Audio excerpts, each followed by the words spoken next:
জীবনকে পরিবর্তন করতে হয়, জীবনের মনকে পরিবর্তন করতে হয়, কোনো না কোনো সময় এসে মনকে ঘুরায় নিতে হয়। যারা ওয়াজ শুনে, মাহফিল শুনে, কিন্তু কোনো পরিবর্তন হয় না, যেই সেই এত ওয়াজ, এত আল্লাহর আয়াত, এত কোরআনের কথা, এত রাসূল আকরাম সাল্লাল্লাহু আলাইহি ওয়াসাল্লামের হাদিস, কোনো বিহিত নেই, যেই সেই। আবার সকালে যায় ওই চার দোকানে আড্ডা, গিবত শেখায়েত, আবার হারাম খাওয়া, আইল ঠেলা, চুরি দাড়ি, চান্স পাইলে মানুষের ঠকানো, গালিগালাজ, ঝগড়া ফাসাদ, মানুষের ক্ষতি করা, নামাজ কালাম নাই, ফিল্ম দেখা, টিভি দেখা, নাটক সিনেমা দেখা, হারামের ভিতরে ডুবে থাকা, আবার যে সে হয়ে গেল।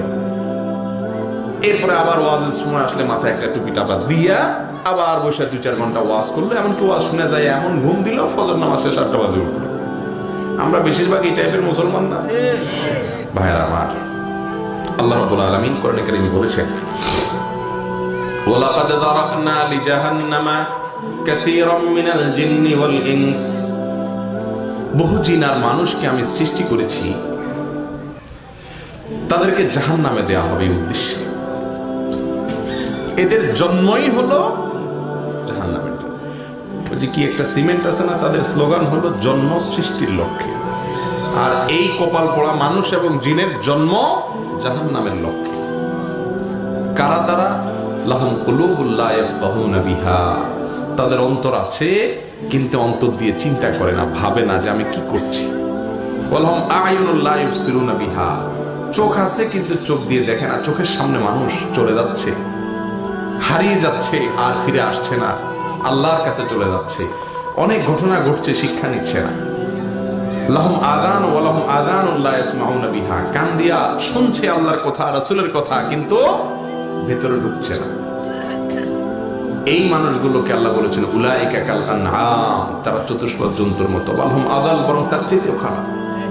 এদেরকে আল্লাহ জাহান্নামের জন্য তৈরি করেছে। এজন্য আমরা জীবনের পরিবর্তন করতে হবে। কথা শুনলাম, আমল করার জন্য প্রতিজ্ঞা করতে হবে, চেষ্টা করবেন, চেষ্টা করে চলতে যাবেন। কিছুদিন পরে শয়তান হয়তো আবার আপনাকে ঘুরিয়ে দিবে, আবার বিপদে চলে যাবেন, আবার কোনো ওয়াজ শুনবেন, সঙ্গে সঙ্গে আবার ফিরে আসবেন।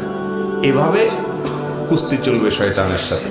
আর এই কুস্তি তো হয় অমর ভর কি, কবি ও তবা দবালে, কবি তো দবালে। শয়তানের সাথে লড়াই চলতে থাকবে, কিন্তু আমার চেষ্টা থাকবে আমি জান্নাতে যাবো ইনশাআল্লাহ। চেষ্টা করবেন তো ইনশাআল্লাহ?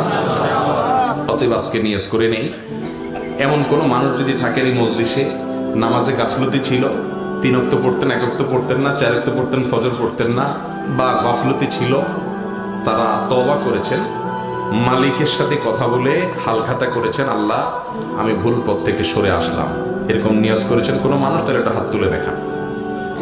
আল্লাহ আমাদের সবাইকে তৌফিক দান করুন। ভাইরা আমার, সময় খুবই অল্প, সীমিত, কখন চলে যেতে হবে আমরা কেউই জানি না। এই জন্য ওয়াজ শুনে রাখলাম, দেখা যাবে আমল করার জন্য বহু বয়স আছে।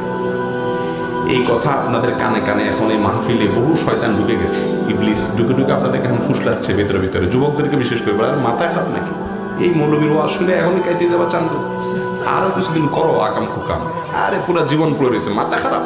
এই বয়সে দাঁড়িয়ে রাখবা, তাই রাখলে বলবে জঙ্গি, রাজাকার, এটা সেটা, মাথা খারাপ।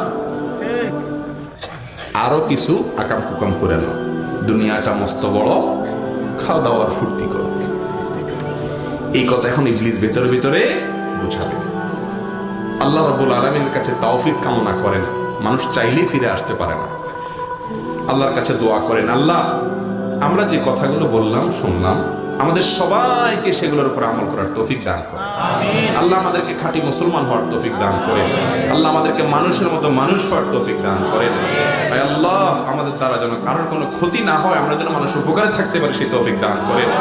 ইয়া আল্লাহ, আমরা যারা নামাজের ত্রুটি আছে, গাফলতি আছে, মালিক আপনি সাহায্য করেন, শয়তানের বিরুদ্ধে আপনি আমাদেরকে জিতায় দেন, আমরা যেন নামাজি হতে পারি।